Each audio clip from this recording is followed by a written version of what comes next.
वचन जे प्रकाश मार्गावर, वचन जे प्रकाश मार्गावर. ख्रिस्तामधील प्रियांनो, सलाम. विश्ववाणी परिवाराकडून आम्ही मार्गाकरिता प्रकाश कार्यक्रमात आपले सहर्ष स्वागत करीत आहोत.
आजच्या मन्नासाठी देवाचे वचन. इर्मया 10वा अध्याय वचने 1 ते 7. इर्मया 10वा अध्याय वचने 1 ते 7. हे इस्रायलाच्या घराण्या, परमेश्वर तुम्हा जे वचन सांगतो ते ऐका. परमेश्वर असे म्हणतो, राष्ट्रांचे संप्रदाय शिकू नका. आकाशातील उत्पातांनी घाबरू नका. राष्ट्रे तर त्यांनी घाबरतात. लोकांचे विधी व्यर्थ आहेत. अरण्यातून कोणी तोडून आणलेले ते काष्ठच होय. ते कारागिरांच्या हातचे हत्याराने केलेले काम आहे.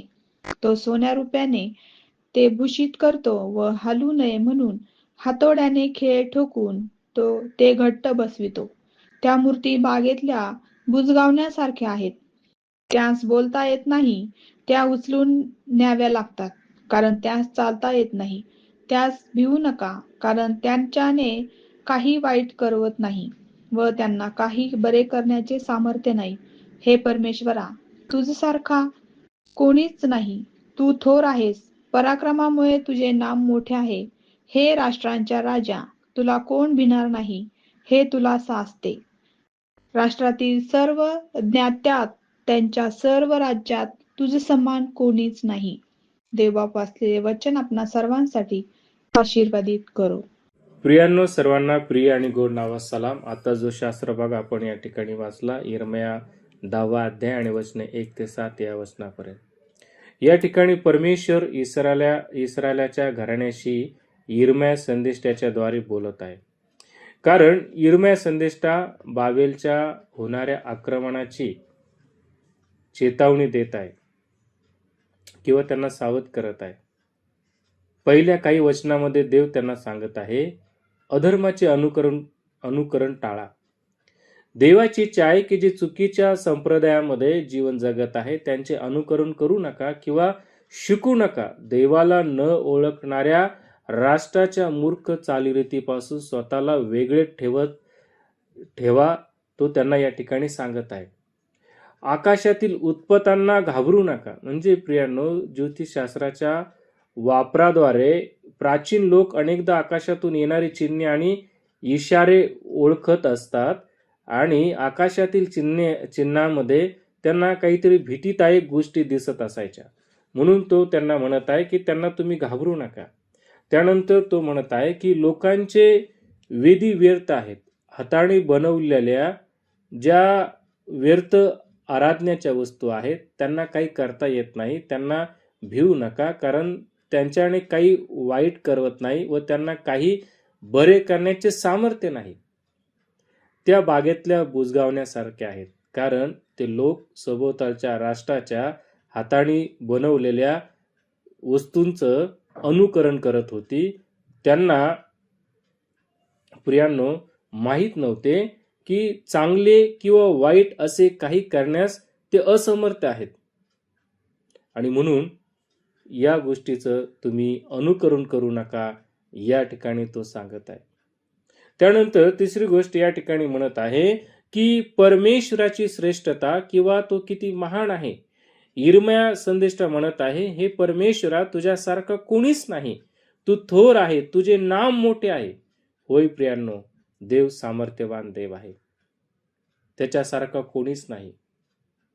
प्रियांनो, आम्ही पाहतो की सर्व कुशल माणसाच्या कलाकृती आहेत, परंतु परमेश्वर हाच खरा देव आहे. मनुष्य हाताने लाकडाच्या वस्तू बनवतो, लोक त्याच्यावर विश्वास ठेवतात, परंतु यहोवा देव माणसांना बनवतो, त्यांना घडवतो, त्यांना जीवन आणि तारण देतो. तो सृष्टीचा निर्माण करता आहे, त्याच्यासारखा कोणताही देव नाही. आणि म्हणून प्रियांनो, आम्ही त्याच्यावरती आणि त्याच्या वचनावरती विश्वास ठेवून जीवन जगणं आज आमच्यासाठी खूप महत्वाचं आहे. तो सामर्थ्यवान देव आहे, तो जिवंत देव आहे. त्याने तुम्हाला आणि मला बनवलं, घडवलं, तयार केलं, आणि त्याची इच्छा आहे की आम्ही त्याच्या इच्छेप्रमाणे जीवन जगावं. आम्ही इतरांचं अनुकरण करू नये. लोक जसे वागतात, जीवन जगतात, पापामध्ये जीवन जगतात, तशा प्रकारचं जीवन मनुष्याने जगू नये. आणि म्हणून तो या ठिकाणी तो सांगत आहे इर्मया संदेष्टाच्या द्वारे. आज या वचनाचा सारांश जर पाहिला तर असा होतो की माणसाने स्वतः बनवलेल्या निर्जीव असहाय वस्तूवर विश्वास न ठेवता संपूर्ण सृष्टीची निर्मिती करणाऱ्या जिवंत देवावर विश्वास ठेवावा. आम्ही त्याच्यावरती विश्वास ठेवावा आणि विश्वासाचं जीवन जगावं. देवबाप या वचनाच्या द्वारे आपणा सर्वांस आशीर्वाद देव, या आपण प्रार्थना करूया. प्रिय बापा, आम्ही तुला धन्यवाद देतो, तुझी स्तुती करतो, कारण तू खरोखर चांगला आहे. आणि आज तू आम्हाला दाखवून दिलंस, तू आम्हाला जाणीव करून दिलंस की आम्ही इतरांचं अनुकरण करू नये, केवळ आम्ही तुझ्यावरती विश्वास ठेवावा. आणि तू किती महान देव आहे हे आम्ही ओळखावं, जाणावं, यासाठी आम्ही तुला धन्यवाद देतो. आजचा संपूर्ण वेळ, क्षण, सर्व काही तुझ्या स्वाधीन अधीन करतो बापा, आणि येशूच्या नावामध्ये ही लहानशी विनंती करतो, म्हणून तू ऐक. आमेन.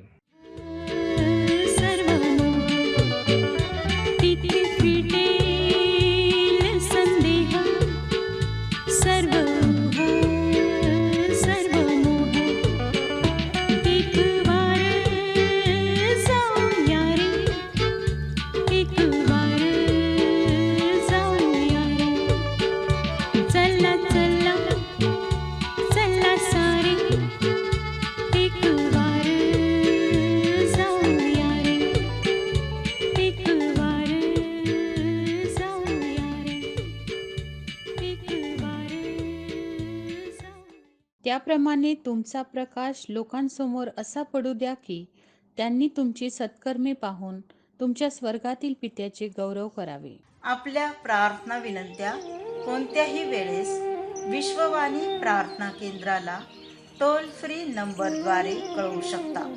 आमचा टोल फ्री नंबर 1800-2700-333.